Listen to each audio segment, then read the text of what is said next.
Democracy. West Africa Democracy Radio. We are West Africa Democracy Radio. 94.9 FM. Dakar, Senegal. It's you speaking.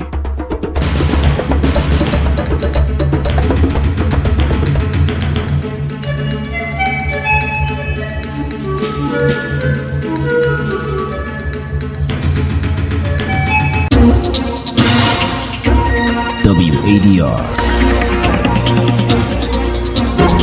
promoting dialogue.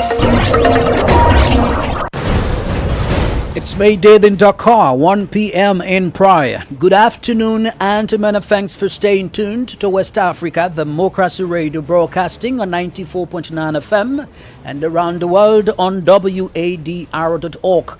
Welcome to Newslink, and here are the top stories. Senegal's Autonomous Union of Doctors, Pharmacists and Dentists set to lay down their tools effective February 18 and 19. Since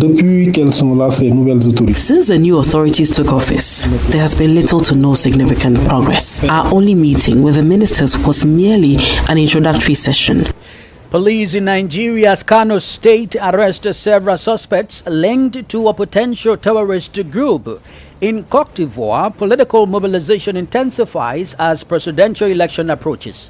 Regarding the opposition, we have an obligation beyond our personal calculations. We must focus on what is essential today, which is peace, democracy, and restraint. And AES member states move towards a common visa for regional integration. Please stay tuned for details of these stories and more. Here is Augustine Cole with Newslink. Many thanks for joining our broadcast and welcome to our listeners in the Gambia, Ghana, Liberia, and Sierra Leone. We begin right here in Senegal, where the Autonomous Union of Doctors, Pharmacists, and Dentists, SAMES, has declared a general strike set for February 18 and 19, citing the government's failure to address their demands since December 2023. This decision was made during a weekend meeting, reflecting growing frustration among healthcare professionals regarding ongoing issues in the sector.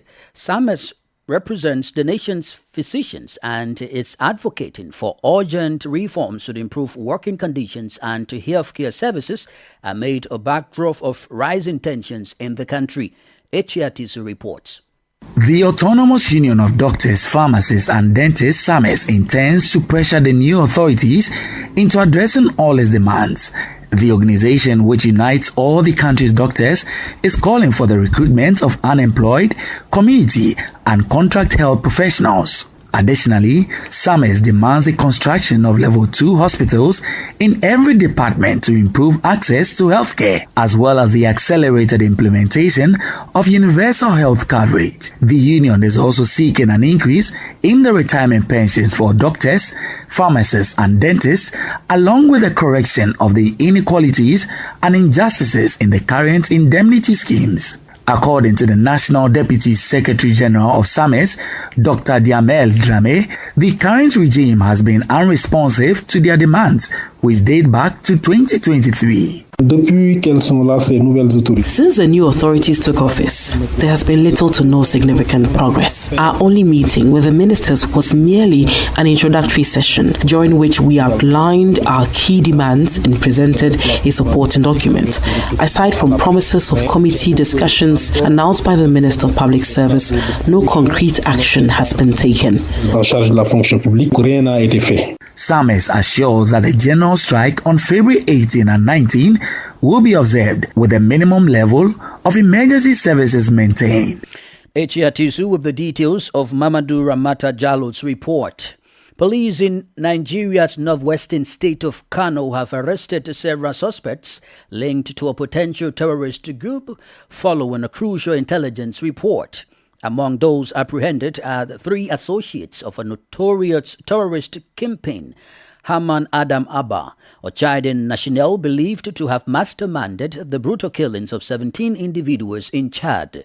WADR's Usman Umar brings us the details in this report. Commissioner of Police for Kano State, Salman Dogo, confirmed that Abba, known for his role in orchestrating violence, managed to evade capture, but his wife and a Nigerian national, Jibril Muhammad, were among those detained. A wanted suspected terrorist, Hamad Adam Haba, a Chadian national, who masterminded the killing of 17 people in Republic of Chad, was identified planning to set a terrorist base in Kano. The wanted Chadian suspected terrorists escaped out of Nigeria and were successfully apprehended 3 of the suspect associates, including his wife. Another Chadian named Jibril Mohammed, 42 years old, and a Nigerian. They were arrested following a thorough investigation and intelligence-led policing and are currently in custody with investigation ongoing. Providing additional details, the police chief stated that the operation led to the recovery of improvised explosive devices, suggesting plans to establish a terrorist base in the region. Dogo explains that the police are making significant progress in dismantling the terror network, reassuring citizens that there is no immediate cause for alarm. I am pleased to announce that the command has made significant progress in our effort to dismantle this network and neutralize any potential risk, as there is no hidden place for criminals in Kano State. The arrests come on the heels of the recently concluded 5th Lake Chad Basin Governors Forum in Maiduguri, where leaders from Chad, Cameroon, Niger, and Nigeria reaffirmed their commitments to regional cooperation in combating terrorism and other forms of organized crime. As the threats persist, local authorities remain vigilant in their efforts to ensure the safety and security of the public. For Newslink on West Africa Democracy Radio, Usman Umar reporting from Abuja. Elsewhere, Liberia, Gambia, and Sierra Leone have reached a significant milestone by signing a groundbreaking roaming agreement aimed at reducing telecommunication costs and fostering economic growth among the 3 West African states. The Memorandum of Understanding signed in Freetown, Sierra Leone's capital, enables citizens traveling between these countries to make calls, send SMS, and use mobile data at local rates without the need to switch SIM cards. WADR's Monrovia correspondent Ibrahim Parker has the details in the following report. The recent signing of the Memorandum of Understanding among Liberia, Sierra Leone, and Gambia marks a significant milestone in enhancing connectivity across West Africa. The agreement, set to be implemented in phases starting May 2, 2025, will initially allow free incoming calls and local rate services for travelers between Liberia and Sierra Leone. By July 1, 2025, the Gambia will also be included in the initiative. Speaking at the signing ceremony, Atula Kamara, acting chairman of the Liberia Telecommunications Authority, described the agreement as a major step towards strengthening regional connectivity. Our gracious host, our counterpart in Gambia as well, for the ongoing extra mile to bring free regulators and the respective MNOs together for this groundbreaking signing of free roaming. The agreement also includes provisions for the removal of surcharges on intra-community roaming tariff, allowing mobile network operators in the 3 countries to establish direct links for uninterrupted connection. To gauge public sentiment, we asked Liberian citizens for their thoughts on the agreement. Victor Johnson and Marin Jones shared their perspectives. Further innovation when it comes to internet connectivities, and it's going to help everyone who have their SIM cards in their phone. I think it's a good one from the arm of the government. It should be an extension to all African countries. With the launch of the free roaming services, government officials and industry stakeholders are optimistic that this initiative will enhance trade and contribute significantly to the region's economic resilience and growth. Reporting for the West Africa Democracy Radio, this is Abraham Parker from Monrovia, Liberia. More stories coming up on West Africa Democracy Radio. Newslink continues. Well, still on issues related to collaboration, a major step towards regional integration is taking shape as Mali, Burkina Faso, and Niger work to introduce a unified visa for the Alliance of Sahel states. The initiative was a key focus of discussions over the weekend in Bamako, where experts from the three countries gathered to lay the groundwork. Once implemented, foreign nationals seeking to travel within the AES region will be required to obtain this visa. Sankle Janko has the details. Less than a week after the introduction of the AES passport, Mali, Burkina Faso and Niger are advancing plans to establish a common visa. Experts from the three member states met to develop a visa prototype and define its operational framework. Here is Malian Minister of Security, Major General Daoud Ali Mohamedin. This meeting comes 4 months after the one held in Bamako on November 2 to 3, 2024 on harmonizing travel and identity documents. It follows up on key recommendations from the IES Security Ministers meeting in November 2024, particularly the introduction of AES community visas. Foreign nationals wishing to visit any of the three countries must obtain this visa, which will facilitate seamless travel across the AES region. The AES community visas is a vital step towards strengthening regional cooperation, enhancing security and facilitating mobility. It will allow non-citizens to enter and move freely across the three member countries of the Confederation. At the conclusion of the meeting, experts from Mali, Burkina Faso and Niger finalized an action plan for the rollout of the visa. A report by our Bamako correspondent Aliyu Cham, voiced by Sankule Janko. In a related development, Ghana's Minister Designate for Foreign Affairs, Samuel Ablekwa, has defended President Mahamad's diplomatic stance regarding the Sahel crisis. Appearing before Parliament's Appointment Committee, Mr. Ablekwa asserted that the administration's approach is deeply rooted in Ghana's strategic national interests and its enduring commitment to regional integration. WADR's Nadeditete reports. President Mahama recently named Flight Lieutenant Colonel Bevlolate, a former national security chief, as his envoy to the newly formed Alliance for Sahelian States, AES, of Niger, Mali and Burkina Faso to address shared security concerns, promote economic development and foster greater cooperation among member states. Answering questions before Parliament's Appointment Committee during his vetting, the Minister-designate for Foreign Affairs, Samuel Okudzeto-Ablakwa, affirmed Ghana's commitment to dialogue and regional stability. He further stressed Ghana's deep historical and economic ties with these three nations and warned that instability in the Sahel could harm Ghana's trade and security. He noted that the appointment of Colonel Bevlolate, a former AU counter-terrorism envoy, aligns with Article 40 and 73 of the 1992 Constitution, which prioritizes Ghana's strategic national interests. As good neighbors, President Mahama is of the view that he should not give up on dialogue.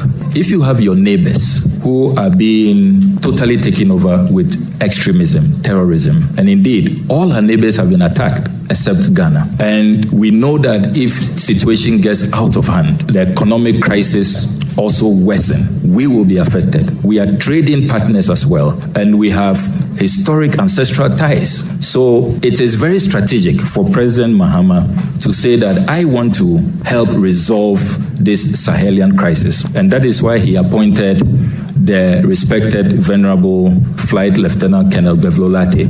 When pressed on whether other ECOWAS members might be disappointed by Ghana's diplomatic approach, Samuel Okudzeto-Ablakwa reassured the committee that regional leaders have responded positively. He recalled that even before recent developments, ECOWAS had engaged in dialogue with the Sahel nations, appointing envoys to encourage their reintegration into the Union.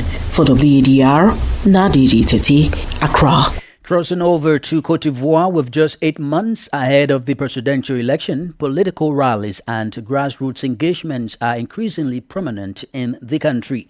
This past weekend, Pascal Affin's son, the president of the Ivorian Popular Front, hosted a New Year's greetings ceremony at his residence in Kokode.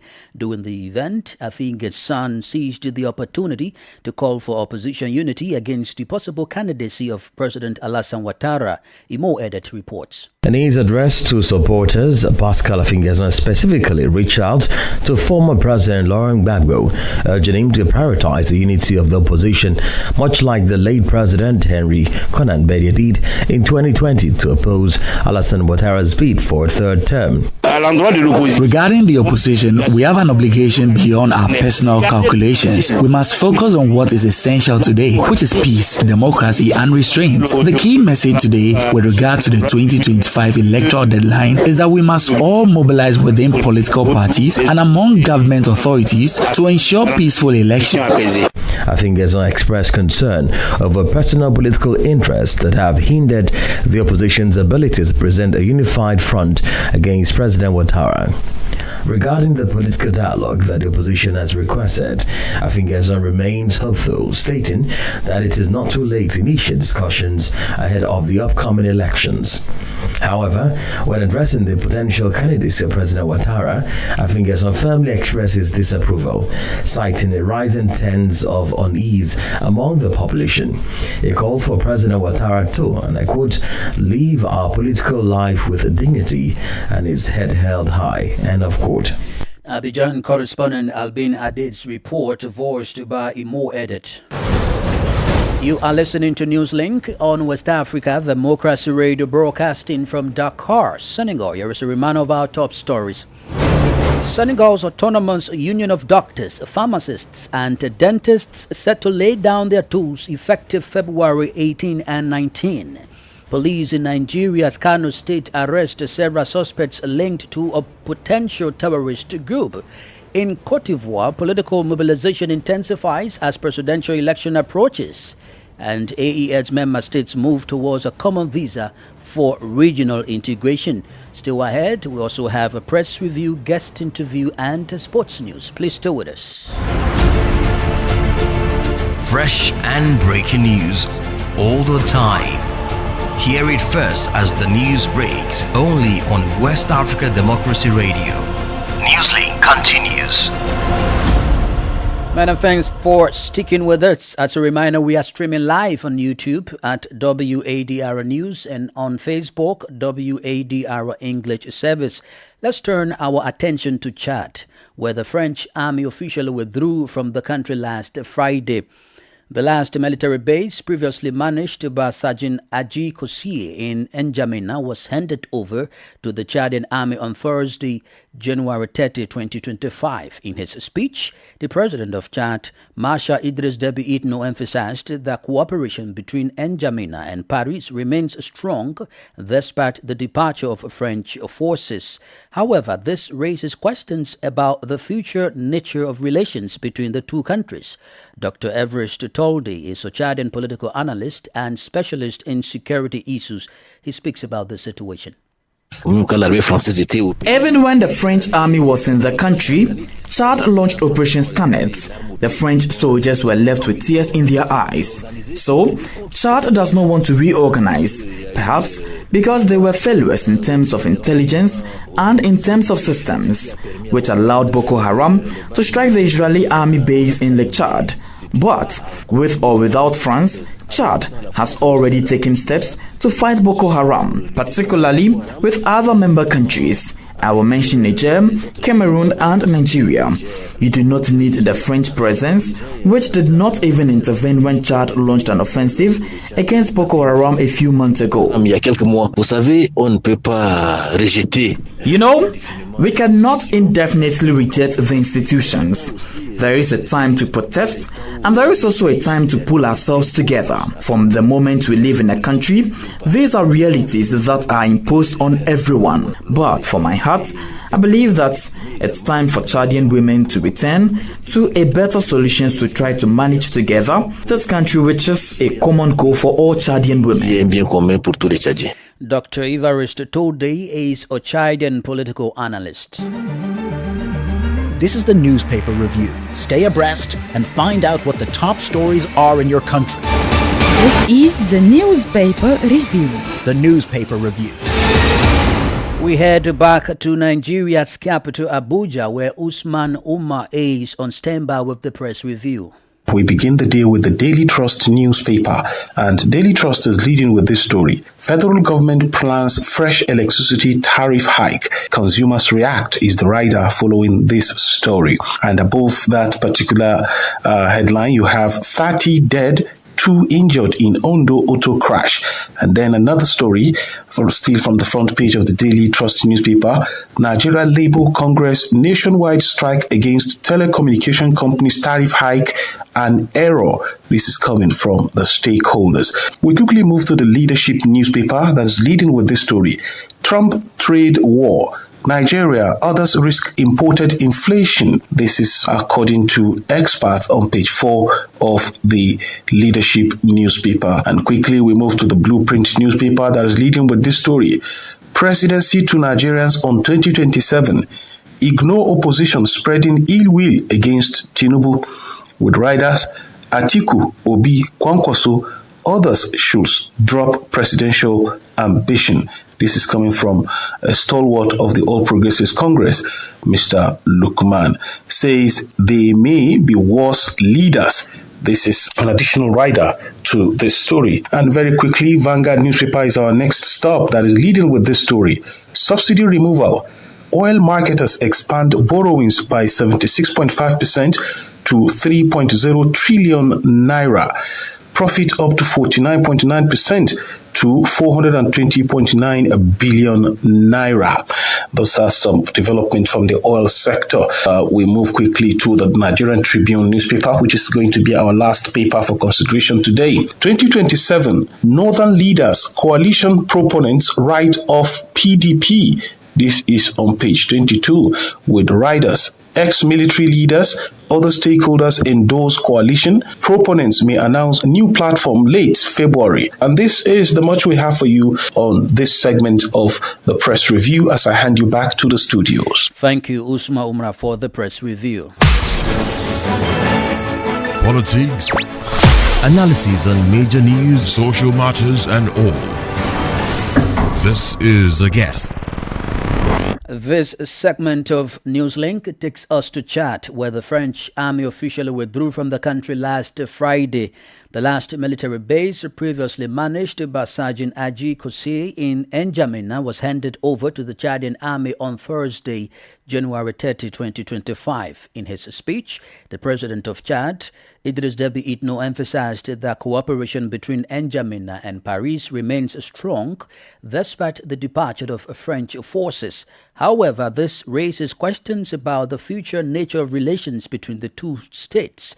Dr. Evariste Tolde, a Chadian political analyst and specialist in security issues, speaks about this situation, including the outstretched hand of the opponent Success Masra to the president of the country. No, I do not think that there is any possible scope for cooperation on the military and security level. Chad has ended the defense agreement. So, on the military side, there is nothing left. We should no longer hope for anything. Cooperation can continue between the two countries, particularly in France. But on military cooperation or military level, everything is over. The French have taken everything away. They have burned some vehicles. And then they've closed everything. Now that Chad has decided to turn the military page with France, how should Chad, which has been facing recurring attacks by Boko Haram for some time, reorganize itself after the departure of the French military? Even when the French army was in the country, Chad launched Operation Seconde. The French soldiers were left with tears in their eyes. So, Chad does not want to reorganize, perhaps because they were failures in terms of intelligence and in terms of systems, which allowed Boko Haram to strike the Israeli army base in Lake Chad. But, with or without France, Chad has already taken steps to fight Boko Haram, particularly with other member countries. I will mention Niger, Cameroon, and Nigeria. You do not need the French presence, which did not even intervene when Chad launched an offensive against Boko Haram a few months ago. The opponent, Success Masra, says he is ready to collaborate with President Mohamed Idriss Déby Itno. How do you understand this extent? Vous savez, on ne peut pas rejeter. You know, we cannot indefinitely reject the institutions. There is a time to protest, and there is also a time to pull ourselves together. From the moment we live in a country, these are realities that are imposed on everyone. And on the other hand, many are accused rightly or wrongly. That is unfortunate. I would not say that he has been abandoned, but without the French military presence, certain leaders like Sas Masra are more or less exposed, and radicalism is useless. He understood it, and we must keep a low profile. But we see in his gestures a very strong message that he sends to everyone, that Chadians can solve their problems by themselves and agree for the good of the nation. Many appreciate it, and some also feel that it was a betrayal. But for my heart, I believe that it's time for Chadian women to return to a better solutions to try to manage together this country, which is a common goal for all Chadian women. With this act, is Success Masra not putting a cross on his political future? Je ne pense pas qu'il puisse mettre une croix sur son... I do not think he can put a cross on his political future. Far from it. Precisely, he has backed down. He is jumping. I would say for my part that he is reorganizing himself. I do not think he can today sign the trial acts of his party or his career. I believe he sees very well. And what he does it with full knowledge of the facts. I said that he will occupy a prominent place tomorrow within the institutions of the Republic. But I do not think that he can end his political career like that. Dr. Evariste Tode is a Chadian political analyst and specialist in security issues. Thanks to Mustafa Jakite for initiating this interview. Up next is Sankule Janko with sports.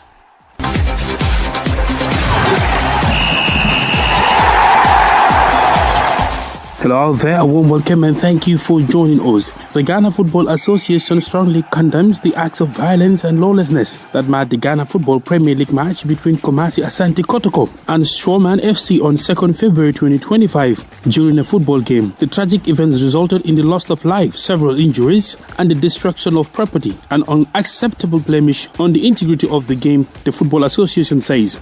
The Executive Committee of the GFA has, with immediate effect, invoked Article 14.2 of the Premier League regulations by banning the use of Strawman's FC home venue until further notice. This action ensures the safety of all stakeholders while investigations proceed, GFA further stated. Furthermore, the GFA has tasked the Security Committee, led by DCOB Lydia Danko, and the FA prosecutors to immediately move to site and gather all necessary evidence, including match reports and relevant documentation, to present to the FA's disciplinary committee for adjudication of all sporting matters. Additionally, the GFA has formally engaged the Ghana Police Service to immediately conduct a full-scale investigation into the incident and bring all perpetrators to justice. The GFA reminds all clubs, players, officials and supporters that there is zero tolerance for acts of violence, intimidation and hooliganism in Ghanaian football. It says the FA will not hesitate to impose severe sanctions on any club, official or supporter found culpable of engaging in or inciting such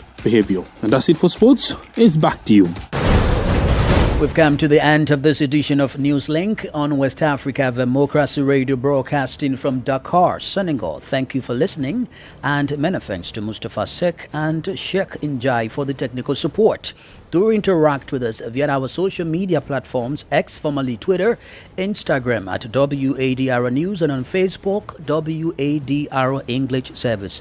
Coming up at the bottom of the hour is our flagship health program, Well Buddy. I am Augustine Cully. Good afternoon.